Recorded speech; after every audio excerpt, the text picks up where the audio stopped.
وکان اللہ علیمًا حکیمہ، اور اللہ علم والا اور حکمت والا ہے۔ یعنی اللہ تو اپنے علم اور حکمت سے کام کرے گا، آخرت میں علم اور حکمت کی بنا پر انہیں بدلہ دے گا۔ اب جو بھی گناہ کرے گا تو اپنی ہی جان پر ہی ظلم کرے گا، اور جو نیکی کرے گا وہ اپنے ہی آپ کو ہی فائدہ پہنچائے گا۔ وَمَن یکسب خطیئۃ،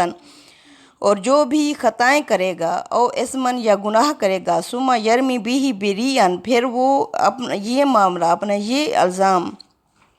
تھوپ دے گا کسی بے قصور پر، فقد احتمل بہتانا و اسما مبینا، یقیناً وہ اٹھائے گا بہت بڑا بہتان اور کھلم کھلا گناہ۔ یعنی جو بھی کوئی خطا کرے گا، غلطی کرے گا، پھر وہ الزام، وہ خطا، اس غلطی کا بار کسی بے قصور پر ڈال دے گا۔ اللہ فرماتے ہیں یہ یعنی منافق اس طرح کرتے تھے، اپنا الزام کسی دوسرے پر ڈال دیتے تھے۔ تو اس طرح اللہ فرماتے ہیں جو اس طرح کرے گا وہ آخرت میں اٹھائے گا بہتان، یعنی بہتان دوسرے کو پتہ بھی نہیں ہے، انہوں نے اس پر بہتان ڈال دیا اور کھلم کھلا گناہ کا انہوں نے ارتکاب کیا۔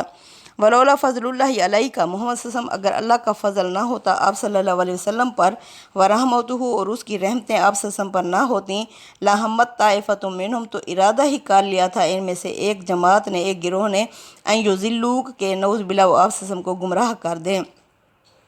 وما یضلون، وہ نہیں گمراہ کر سکتے، الا انفسہم، سوائے اپنے آپ کے، اپنی ذات کے، وما یضرون کا من شیء، وہ آپ کا محمد صلی اللہ علیہ وسلم کچھ بھی نہیں بگاڑ سکتے۔ وانزل اللہ علیک الکتاب، اللہ نے آپ پر کتاب نازل کی، یعنی قرآن حکیم، قانون اور شریعت آپ صلی اللہ علیہ وسلم کو دے دی، والحکمت، اور حکمت آپ کو دے دی، وعلمک ما لم تکن، اور آپ صلی اللہ علیہ وسلم کو وہ سکھا دیا، ما لم تکن تعلم، جو آپ نہیں جانتے تھے، وکان فضل اللہ علیک عظیما، اور آپ پر اللہ کا بہت بڑا فضل ہے، بہت بڑا احسان ہے۔ یعنی اللہ فرماتے ہیں اللہ کا رحمت اور فضل نہ ہوتی تو ان میں سے ایک جماعت نے ارادہ کر لیا تھا کہ نعوذ باللہ وہ وقت کے نبی کو بھی گمراہ کر دیں۔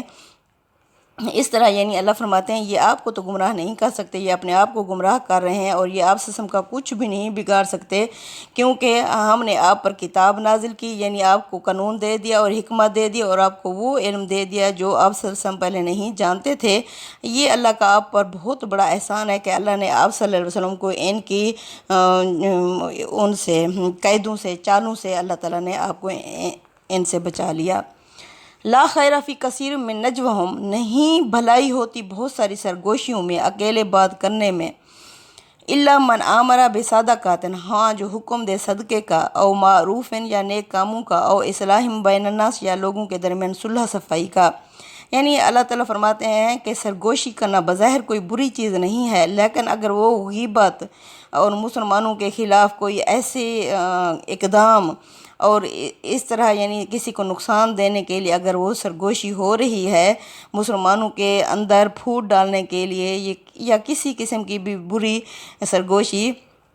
اللہ فرماتے ہیں ان کی جو یہود ہیں ان کی بہت ساری سرگوشیوں میں کوئی بھلائی نہیں ہوتی۔ ہاں جو اپنی یعنی علیحدگی میں بات کرنے یا سرگوشی کرنے میں نیک کاموں کا حکم دے، صدقے کا حکم دے، لوگوں کے درمیان صلح صفائی کا حکم دے، وَمَن يَفْعَلْ ذَلِكَ ابْتِغَاءَ مَرْضَاتِ اللَّهِ، اور جو بھی اللہ کی رضا چاہنے کے لیے اس طرح کرے گا، فَسَوْفَ نُؤْتِهِ أَجْرًا عَظِيمًا،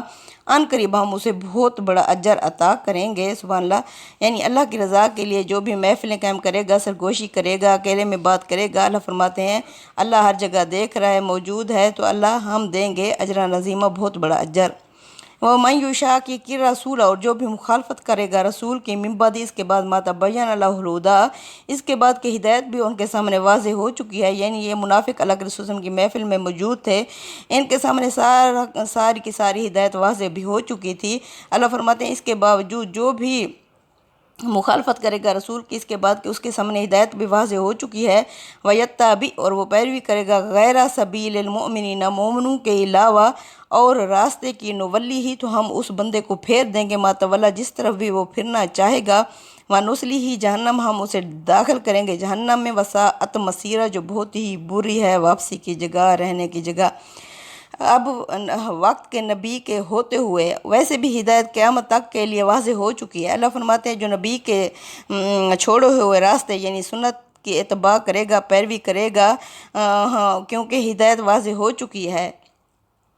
اور پھر اور جو اس راستے کو چھوڑ کے کہیں اور پھرنا چاہے گا اور دین قبول کرنا چاہے گا تو اللہ فرماتے ہیں کیونکہ ہر کام کا جو ہے دار و مدار وہ نیت پر ہے، جس کی نیت جس طرف ہوگی ہم اسے اس طرف پھیر دیں گے۔ پھر استغفر اللہ وہ جو دین اسلام کو چھوڑ کر کسی دوسرے راستے کی طرف پھرے گا، ہم اسے اس کی طرف پھیر کے اس میں داخل کر دیں گے جو بہت ہی بری ہے واپسی کی جگہ۔ استغفر اللہ۔ ربنا تقبل منا انک انت السمیع العلیم وتب علینا انک انت التواب الرحیم وصلی اللہ تعالی علی خیر خلقہ محمد وعلی آلہ وصحبہ اجمعین برحمتک یا ارحم الراحمین۔